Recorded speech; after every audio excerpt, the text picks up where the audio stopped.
క్రియాశీల భాగస్వామిని అవుతానని వీటి వాడకం వలన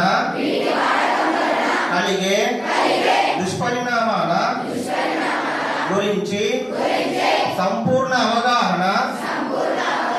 కలిగి ఉండి నాతో పాటు ఏ ఒక్కరూ డ్రగ్స్ బారిన పడకుండా కృషి చేస్తానని డ్రగ్స్ అమ్మకము కొనుగోలు చేసే వ్యక్తుల సమాచారాన్ని పోలీసుకు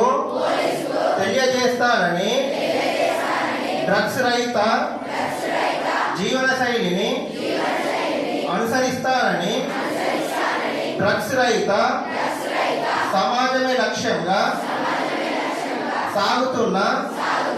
తెలంగాణ సంకల్పంలో భాగస్వామిని అవుతానని ప్రతిజ్ఞ చేస్తున్నాను.